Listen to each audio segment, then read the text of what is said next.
This is Talk the Home of Common Sense. It's coming up to 10:30. I'm Julia Hartley-Brewer. Sam Armstrong still with us. Going to get to your calls coming in thick and fast on defence in just a few moments. First up, though, Sam Armstrong, I do just want to bring in this figure, this 1,194, largely young men. They always are largely young men. We always get pictures of the women and the children, but largely young men who've arrived just on Saturday alone, as the French police did absolutely, I'm trying to think of it, nothing. Let's give it the word nothing. It wasn't the word I was thinking of.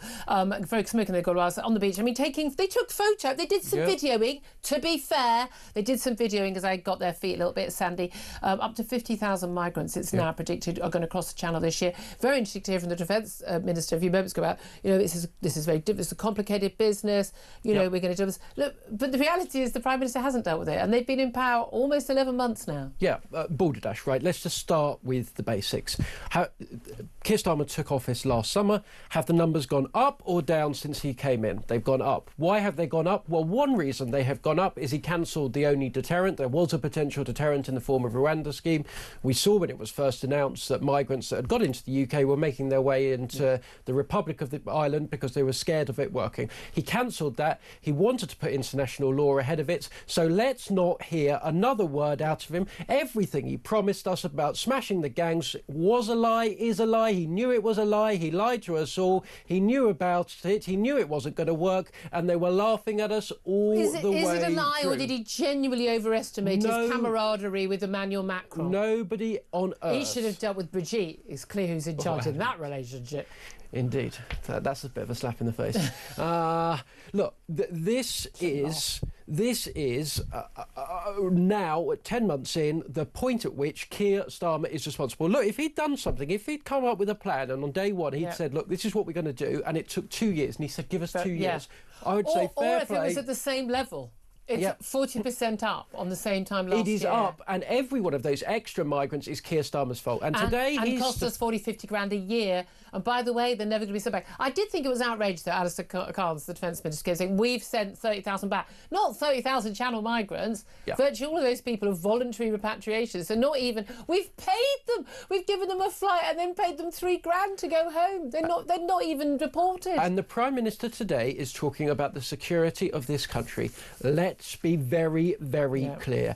Every single individual that pays international criminals to break them into this country that are overwhelmingly fighting age males is a national security threat to this country. And if you think I'm being histrionic, just look at what we've seen, which we've now reached a point when the authorities in this country are saying that Iranian agents have smuggled people into this country in order to commit terroristic acts of violence. This is an active national security emergency.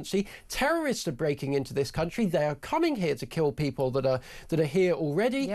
This is wrong. This is dangerous. And I don't care how much you want to spend on new drones, new destroyers, new AI systems for the army. If you can't protect this country from an invasion of rubber dinghies, then you can't protect it from Russia, China, or the rest of them. Exactly. The point I made to the Defence Minister, who kept sort of avoiding that conversation.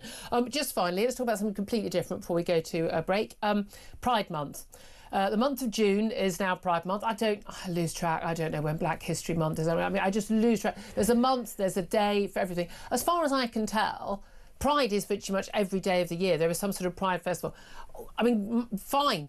Fill your boots. I tell you what I have noticed, though, this year, rather fewer of the old rainbow lanyards and the rainbow things all over people's X accounts, the official accounts of, the big supermarkets, the big businesses. There was a time when, you had to do all this. By the way, and not the rainbow flag. The really, really nasty, misogynistic, racist, homophobic flag, which is the one that's got the brown and the arrow in the middle of it. It's genuine. I think I consider it to be a woman-hating, gay-hating, white-hating flag. I really do. The old rainbow flag, love it, absolutely. It is fascinating, though, because even like the Lib Dems, they put out various tweets yesterday, and they talk about all the policies they feel strong about and Pride Month. Only one related to gay people. Everything else was about protecting things like, the mutilation and drug giving to children who have been completely wrongly told that they're born in the wrong body. It was all about trans. This whole thing has become about trans as opposed to about being proud of being gay or bisexual after many, many years, well, centuries, when it was a crime and considered something shameful. Pride is a wonderful thing, but is it time for it to all be over on the basis that gay people have the same rights as straight people now and trans has got nothing to do with being gay? Well, Britain is the least homophobic country pretty much full stop on earth. I don't think there's anybody in this country that has any issues around that. I think there are people who are homophobic, but there's people who hate everybody. Extreme minority, an extreme minority.